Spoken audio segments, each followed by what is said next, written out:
My name is Dr. Santosh V Motagi. I am a general and laparoscopic surgeon and endoscopist practicing in Ranamanur. Nursing home is Sorin Nursing Home near beside the bus stand. I go through many patients every day with gastric ulcers and gastritis, patients with gastritis. So, to treat the patients, now it's not only with medicines, but it's also diet is very important here. So, and along with that, detecting the infections like bacterial infections, Helicobacter pylori. And I'll go with the topic now: diet and gastric ulcers. Gastric ulcers are open sores or wounds that appear along the walls of the stomach and the upper part of the small intestines. Small upper part of small intestine, it's nothing but first part of the duodenum. There are two common causes of gastric ulcers. They can happen because of bacteria in your stomach or use of certain medicines like aspirin, painkillers, or any other medicines because patients are nowadays very sensitive for medicines for who take medicines for a long time. Other reasons that can worsen ulcers are eating a lot of spicy foods, stress, lack of sleep, headache, and alcohol, consumption of alcohol, and large quantity of consumption of tea, coffee, and cigarette smoking. Everything, it's all counts for developing gastric ulcers. If you are in a habit of smoking, that can increase your chances of getting ulcers and also make any treatment you get for it. It's a less effective.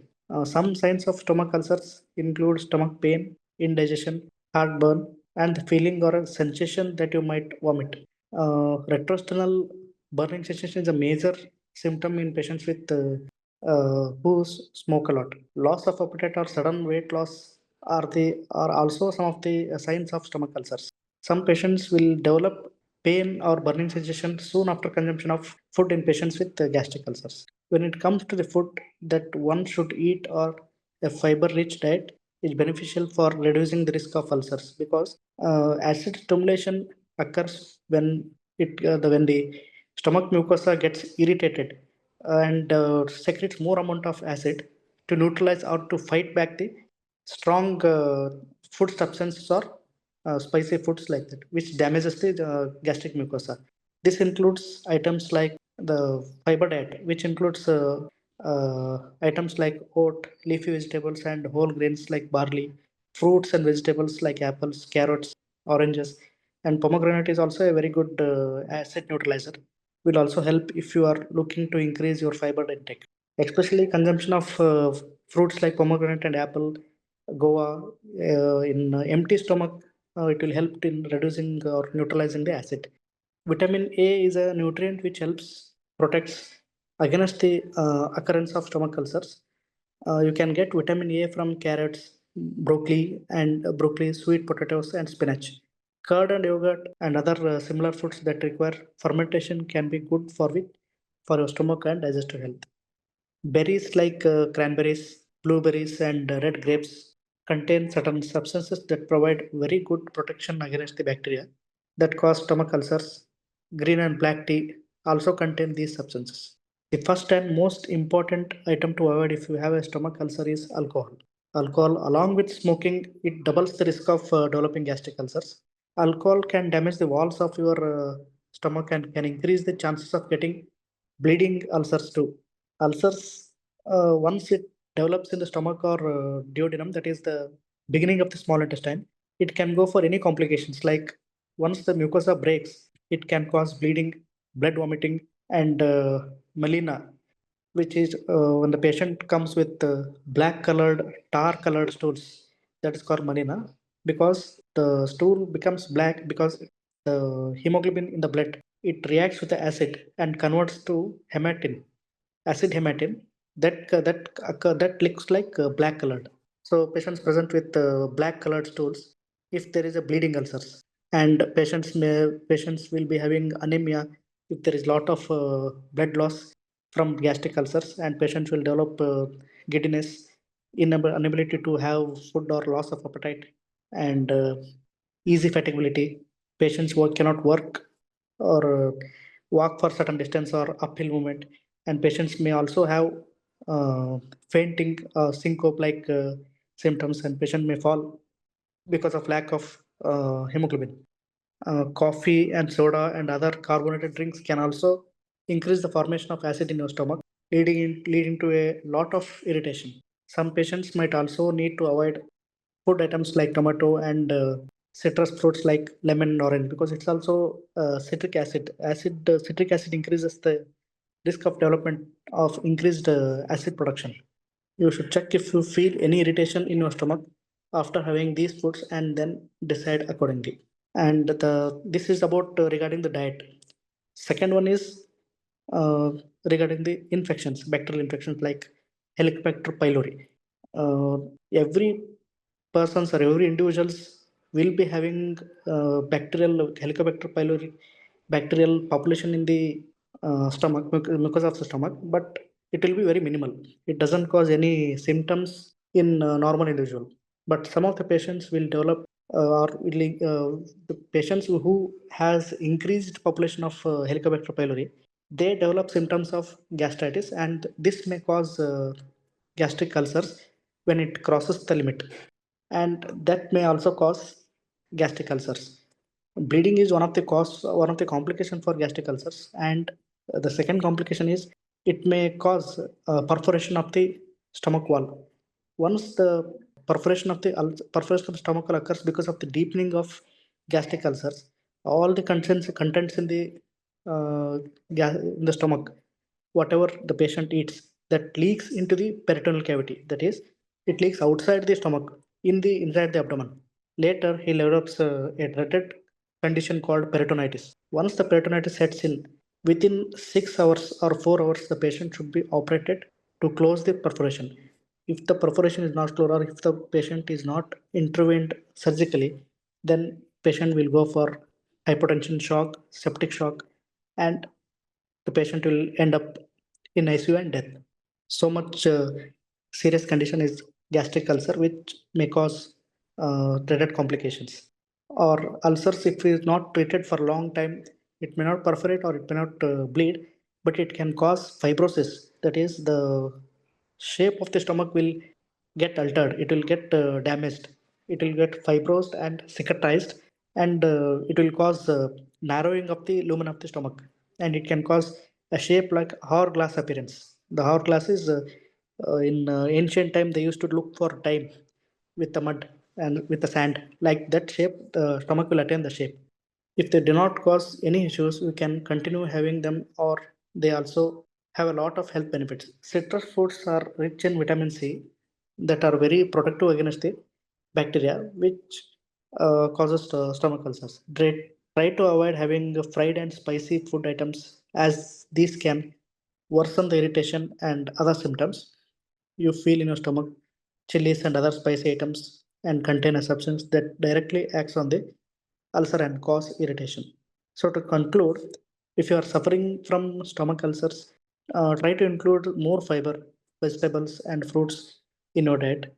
Avoid alcohol and spicy and fried food, as they can worsen the symptoms of the stomach ulcers. And some patients will be having gastric paresis. That is, the food will not peristaltize or will not move forward towards the duodenum. It will be delayed. The stomach emptying time is around 2 to 2.5 hours. In that time, the food should digest or mix with the acid and digest, and then move further towards the duodenum.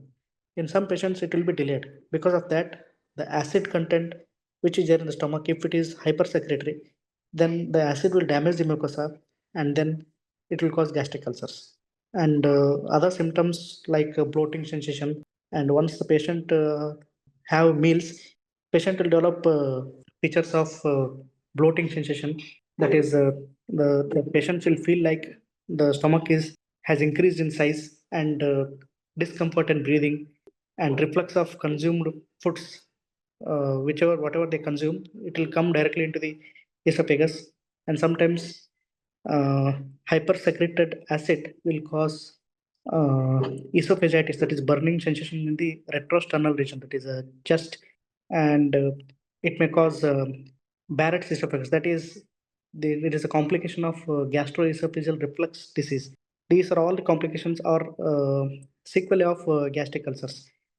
Further, it can cause damage in the lower third of the esophagus, and later these uh, lesions can cause malignancy in future after about 10 to 15 years like that. Later, to diagnose ulcers, there is no investigations other than endoscopy. Endoscopy, upper gastrointestinal endoscopy is the gold standard for diagnosis of gastric ulcers. There is no other investigations or tests that will get to know if you are having gastric ulcers. We commonly do upper GI endoscopy if the patients are developing symptoms of gastritis repeatedly, or if we get a doubt that patient is having gastric ulcers, that is as I said, the symptoms, the patient presents repeatedly, then I will go with endoscopy, upper GI endoscopy, and we commonly do uh, random biopsy of the mucosa of the stomach to rule out Helicobacter pylori bacterial infection. That is, we do rapid urease test. That is, we take some of the bits of small particles of bites of gastric mucosa, and we put on the slide. There is a commercially available rapid urease test kit. On that, we place minutely taken very small quantity of gastric mucosa, and we put a drop of sterile distilled water and close it. For about 5 to 10 minutes, we observe it. If it develops, the normal test kit will be, it will be yellow colored.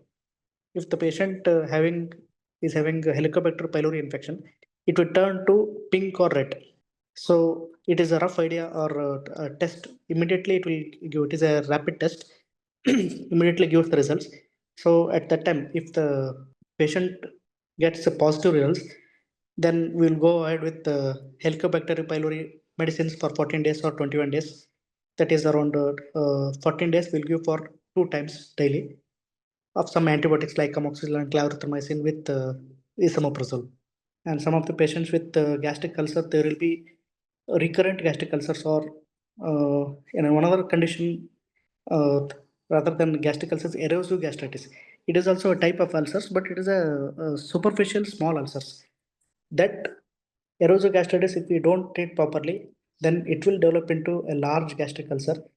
If the gastric ulcer is not treated, as I told, it will go to some complications like bleeding, perforation. These are the two dreaded complications. Other than that, the later one more dreaded complication is it will go to malignant. That is, it may turn into cancer.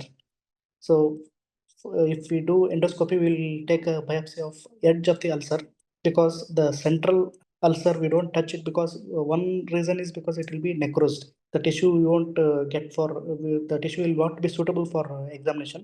And the second part is, if we go centrally, we may perforate the gastric mucosa. So we take a edge of the ulcer, and the edge of the ulcer will be active, and there will be live cells in the edge of the ulcers.